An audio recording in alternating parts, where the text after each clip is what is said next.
Cap and Scorpios, these two are going to have a whole lot of history towards each other, how they build their relationships, how they build their partnerships.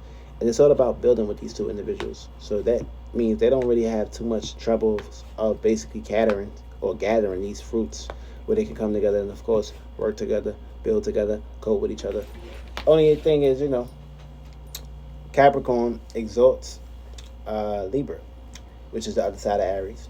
Aries exalts Capricorn. Also, Scorpio kind of like exalts, well, it don't exalts, but it actually, the moon falls in Scorpio, which means Cancer. Also, the moon exalts Taurus, which is the other side of Scorpio. So it's kind of like these exaltations and these differences and these ways of relating and coping with these two individuals. It's not going to be really much of an emphasis, but the thing is, the moon is kind of like debilitated in both of these signs. So it means feelings, emotions, and sensitivity, things of that matter, is kind of like out the window. They're kind of like harsh, or they keep these things hidden.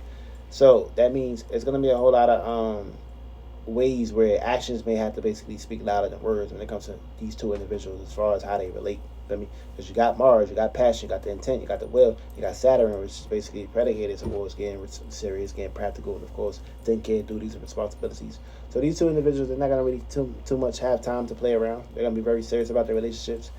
They're gonna value a whole lot of loyalty, a whole lot of ways where they can basically cope with each other and of course work with each other and get a whole lot of goals accomplished. Teamwork, make the dream work with these two individuals and things that matter. Sex in bed is going to be wonderful. It's going to be great and things that matter. They won't have any issues in that. For me, Scorpios going to have their own differences, their own perspectives and shit like that. Scorpios are like fixed water, so they kind of like fixated when it comes to dealing with their feelings, their emotions, their passions, their goals, and how they attack and pinpoint things. So Capricorns can't really take much of a way of that, and Scorpios can't really take much of a way of the Capricorns working too goddamn hard, because that's just by nature.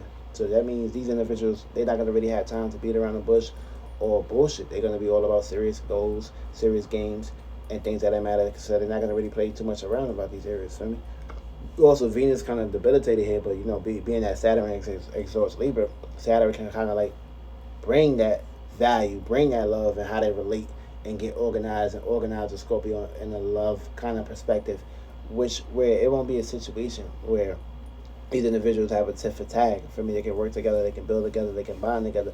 But it's going to take a whole lot of time for them to basically get that out of them as far as the emotional side. And of course, they need someone to basically get that out of them in order for them to basically open up. For me, but that won't be an issue if these two individuals are on the right path and they got a lot of energy towards catering towards something that have a purpose and a meaning. And they not just basically in their desires and just relating and just in